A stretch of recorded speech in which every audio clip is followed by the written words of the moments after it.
नमस्कार, मैं हूं राज और आप देख रहे हैं प्योर पॉलिटिक्स। जैसा कि आप सब जानते हैं, असम में 9 अप्रैल को चुनाव होने वाले हैं। सिंगल फेज का इलेक्शन होगा और 4 मई को चुनावों की गिनती होगी।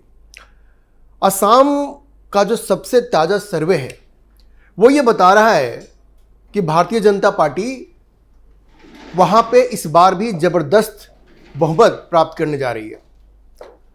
ये जो लेटेस्ट सर्वे है वो INS मैट्रिक्स का है। इस सर्वे के मुताबिक तीसरी बार लगातार भारतीय जनता पार्टी वहां पे अपनी सरकार बनाने जा रही है। अब देखिए, असम में 126 सीटें हैं विधानसभा की, जिनके लिए 9 अप्रैल को चुनाव होंगे और 4 मई को वोट काउंटिंग होगी। असम एक ऐसा प्रदेश है जो पूरी तरह से भारतीय जनता पार्टी के गिरफ्त में है। भारतीय जनता पार्टी का जलवा वहां पे है और असम के मुख्यमंत्री हिमंता बिस्वा शर्मा, उन्होंने जिस तरह का प्रदर्शन असम में किया है और जिस तरह से वहां की राजनीति को एक नई दिशा दी है और भारतीय जनता पार्टी की स्थिति को इस तरह से वहां मजबूत किया है, वहां से जो खबरें आ रही हैं वो बता रही हैं कि इस बार भी भारतीय जनता पार्टी को एक आसान जीत असम में मिलने वाली है।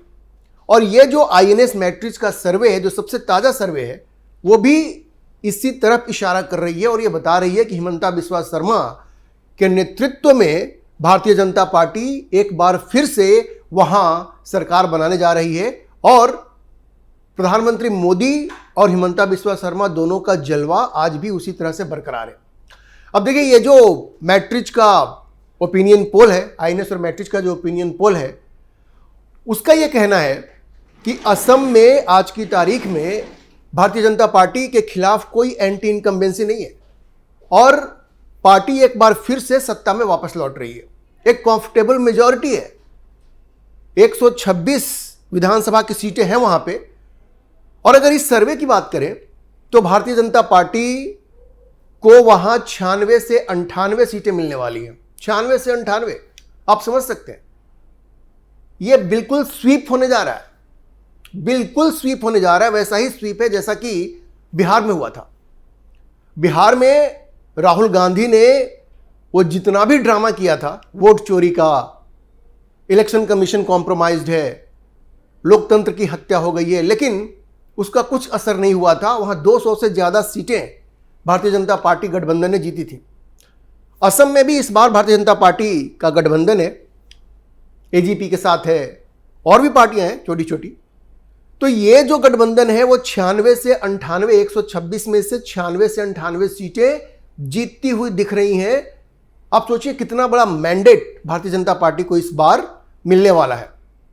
ये जो सर्वे है वो ये बताता है कि क्लीन स्वीप होने वाला है असम में और तीसरी बार जबरदस्त बहुमत के साथ भारतीय जनता पार्टी वहां सरकार बनाने वाली है। जहां तक वोट परसेंटेज की बात है तो इस सर्वे के मुताबिक भारतीय जनता पार्टी को 43 से 44% वोट मिलने की संभावना है।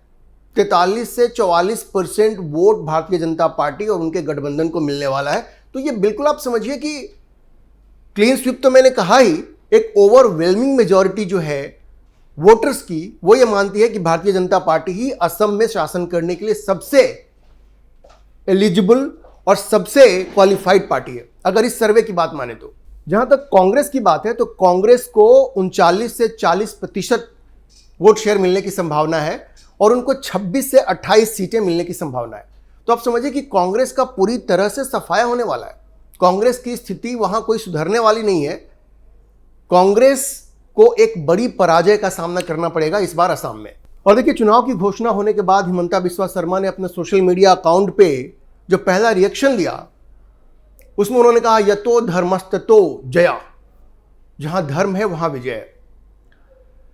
उन्होंने, देखिए, जहां तक हिमंता बिस्वा शर्मा की बात है, उन्होंने जो अपना इलेक्शन स्ट्रेटजी बनाया है और जिन मुद्दों पे वो कैंपेन करते रहे, उसमें हिंदुत्व एक बड़ा ही महत्वपूर्ण मुद्दा उनके लिए रहा है और उन्होंने बिल्कुल बिना किसी लाग लपेट के, बिना किसी झिझक के वो हिंदुत्व के मुद्दे पे बात करते रहे हैं। और इस तरह से जब भी उनसे ये बात होती है, जब उनसे ये कहा जाता है कि आप ये हिंदू मुस्लिम की राजनीति वहाँ करते हैं, तो वो बिल्कुल खुल के कहते हैं कि भाई हम तो हिंदुओं की बात करते हैं और हम हिंदुओं की बात करते रहेंगे। और उनकी ये जो स्ट्रैटेजी है वो पूरी तरह से सफल होती हुई दिख रही है। जो लोग भी ये आरोप लगाते रहे हैं कि हिमंता बिस्वा शर्मा हिंदू मुस्लिम की राजनीति करते हैं, उनको हिमंता बिस्वा शर्मा हमेशा ये जवाब देते रहे हैं कि भाई अगर हिंदू खतरे में है तो हम हिंदुओं की बात तो करेंगे। अगर बांग्लादेश से आए हुए घुसपैठिए वहां पे आकर के अगर डेमोग्राफी को चेंज करते हैं तो उसको तो हम स्वीकार नहीं करेंगे। और उन्होंने कहा, वो बार बार कहते रहे कि हिंदुत्व तो उनका एक मेन इलेक्शन प्लैंक है और वो हमेशा रहेगा। और कांग्रेस के ऊपर जिस तरह से वो हमलावर रहते हैं और खुल करके कहते हैं, उन्होंने कोई झिझक नहीं दिखाई है कि कांग्रेस से मुस्लिम तुष्टीकरण की जो राजनीति करती है वो देश के लिए एक बहुत बड़ा खतरा है। और वास्तव में ये है, क्योंकि आप देखिए अभी लगभग 40% की आबादी वहां की मुस्लिम है, असम की, और उसके बावजूद हिमंता बिस्वा शर्मा ने जिस तरह से हिंदुओं को एकजुट किया है, कंसोलिडेट किया है, उसका ही यह परिणाम है कि उनको इतनी बड़ी संख्या में सीटें विधानसभा में मिलने जा रही हैं। इस सर्वे के मुताबिक हिमंता बिस्वा शर्मा भारत के और भारतीय जनता पार्टी के कुछ गिने चुने मुख्यमंत्रियों में से हैं जो खुल करके हिंदुत्व की बात करते हैं। और योगी आदित्यनाथ और देवेंद्र फडणवीस, ये तीन जो भारतीय जनता पार्टी के जो मुख्यमंत्री हैं, इन तीनों की एक खासियत है कि वो कभी भी झिझकते नहीं है, खुल करके हिंदुओं की बात करते हैं और हिंदुत्व की बात करते हैं। हिमंता बिस्वा शर्मा ने जिस तरह से खुल करके हिंदुत्व की राजनीति को आगे बढ़ाया है, उसका पॉजिटिव इंपैक्ट असम में देखने को मिल रहा है। और ये जो सर्वे है वो ये बता रहा है कि बड़ी संख्या में भारतीय जनता पार्टी को वहां इस बार सीटें मिलने वाली हैं और 2/3 बहुमत के साथ भारतीय जनता पार्टी वहां सरकार बनाने वाली है। तो देखिए, जैसा मैंने आपको बताया, हिमंता बिस्वा शर्मा 2-3 चीजों पे फोकस कर रहे हैं। एक तो हिंदुत्व की जो उनकी फिलॉसफी है, वो जो इलीगल गैर कानूनी जो बांग्लादेश से आए हुए घुसपैठिए हैं, वो इन 2 चीजों पे वो खुल करके बात करते हैं और उन्होंने इसे बिल्कुल चुनावी मुद्दा बना दिया है। और असम में आप जाएंगे तो ये रेजोनेट करता है, वहां के लोग आपको बताएंगे कि जिस तरह से घुसपैठिए असम में आ चुके हैं और जिस तरह से कि कांग्रेस उनको सपोर्ट करती है, कांग्रेस उनका समर्थन करती है, वो हिंदुओं के लिए बहुत बड़ा खतरा है। और हिमंता बिस्वा शर्मा जो मैसेज देने की कोशिश करते रहे पिछले कुछ समय में, वो असम के लोगों तक, असम के वोटरों तक बिल्कुल पहुंच चुकी है। और ये जो सर्वे है वो यही बता रहा है कि ये मैसेज असम के वोटर्स तक इस कदर पहुंच चुका है कि सब लोग, खास करके जितने हिंदू हैं, वो सब यूनाइट हो गए हैं, वो एक साथ हो गए हैं। और वो इस खतरे को देख रहे हैं कि बांग्लादेश से आए हुए घुसपैठिए वहां की डेमोग्राफी को चेंज करना चाह रहे हैं।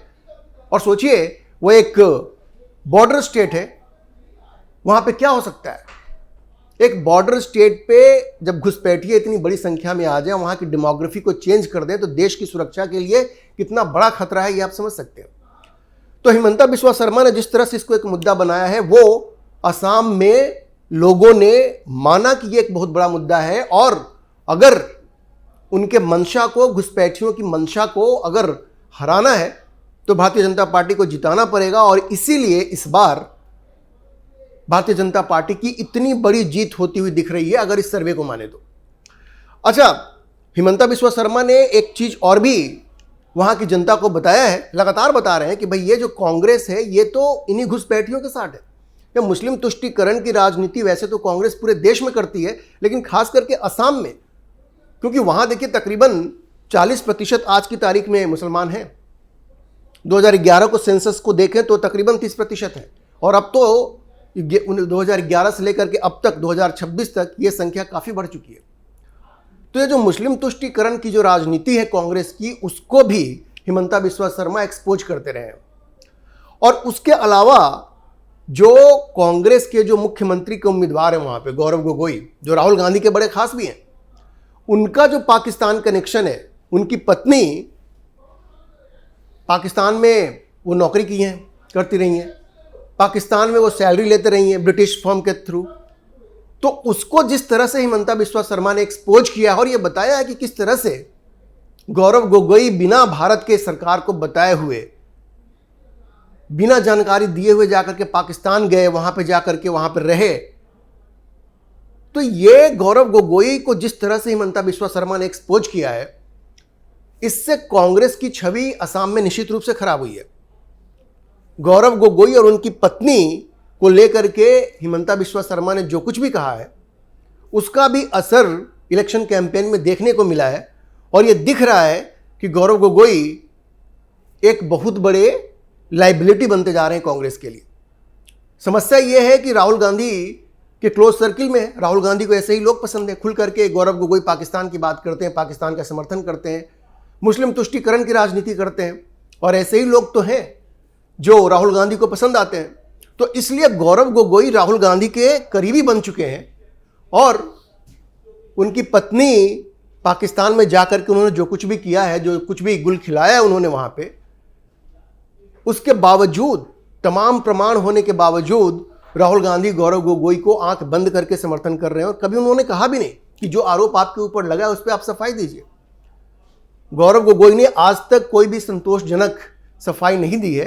लेकिन हिमंता बिस्वा शर्मा ने जिस तरह से इसको मुद्दा बनाया है वो आप देखिए कि असम में एक बहुत बड़ा मुद्दा बन गया है। और यह वजह है कि कांग्रेस पूरी तरह से एक्सपोज हो चुकी है, उसकी मुस्लिम तुष्टीकरण की राजनीति पूरी तरह से एक्सपोज हो चुकी है, और वो इस बार बुरी तरह से ये चुनाव हारने वाली है अगर ये सर्वे सच हुआ तो। एक चीज मैं आपको और बता दूं कि कांग्रेस के लिए इस बार चीजें बड़ी मुश्किल हैं, क्योंकि वहां पे मुसलमानों की एक और जो पार्टी है, all India United democratic front, जो बदरुद्दीन अजमल की है, पिछली बार 2021 में तो दोनों पार्टियां साथ में मिलकर चुनाव लड़ी थी, फिर भी हार गए थे। इस बार कांग्रेस और AIUDF अजमल की, ये दोनों अलग अलग चुनाव लड़ने जा रहे हैं। तो इस बार मुस्लिम जो वोट बैंक है उसमें भी सेंध लगेगी, कुछ तो वोट काटेंगे ही अजमल, AIUDF तो वोट काटेगी ना। तो इस बार कांग्रेस की स्थिति और भी खराब होने वाली है, और ये सर्वे उसी की तरफ इशारा कर रहा है। ये 22 से 28 सीटें जो उनको मिल रही हैं वो ये बताती हैं कि कांग्रेस के लिए इस बार चीजें बड़ी मुश्किल है। कांग्रेस ने एक नया गठबंधन वहां बनाया है, लेकिन कांग्रेस के अलावा बाकी किसी का वहां कोई प्रभाव है नहीं। तो अब जैसा मैंने आपको कहा कि इस वक्त तकरीबन 40% आबादी है मुसलमानों की असम में। और अगर हम देखें 2011 का जो सेंसस था उसमें 34% उनकी आबादी थी, 34%। तो 34% से बढ़ करके वो अब 40% हो चुके हैं। और कांग्रेस उसी वोट बैंक के पीछे भागती रही है। और अब ये जो बदरुद्दीन अजमल है वो अलग लड़ेंगे, कांग्रेस अलग लड़ेगी, मुस्लिम वोट बैंक में भी फूट पड़ेगी। और इसीलिए कांग्रेस की इतनी बुरी हार इस बार होने जा रही है। INS मैट्रिक्स का ये जो सर्वे है वो इसी तरफ इशारा कर रहा है। कांग्रेस की बुरी हार तीसरी बार होने वाली है, तीसरी बार शर्मनाक हार कांग्रेस की होने वाली है, और तीसरी बार लगातार भारतीय जनता पार्टी वहां सरकार बनाने वाली है। और हिमंता बिस्वा शर्मा एक बार फिर से वापसी कर रहे हैं बतौर मुख्यमंत्री। ये जो सर्वे है वो ये बता रहा है कि इस बार के चुनाव में कांग्रेस का सुपड़ा साफ हो जाएगा और भारतीय जनता पार्टी वहां एक बार फिर से जबरदस्त बहुमत के साथ सरकार बनाने जा रही है। अभी के लिए इतना ही। हम इस खबर पर नजर बनाए रखेंगे और आपको अपडेट करते रहेंगे। इस विषय पर आप क्या सोचते हैं अपनी राय कमेंट बॉक्स में जरूर लिखें। और अगर आपको ये वीडियो पसंद आया हो तो आप इसे लाइक करें, शेयर करें और हमारे चैनल को सब्सक्राइब जरूर करें।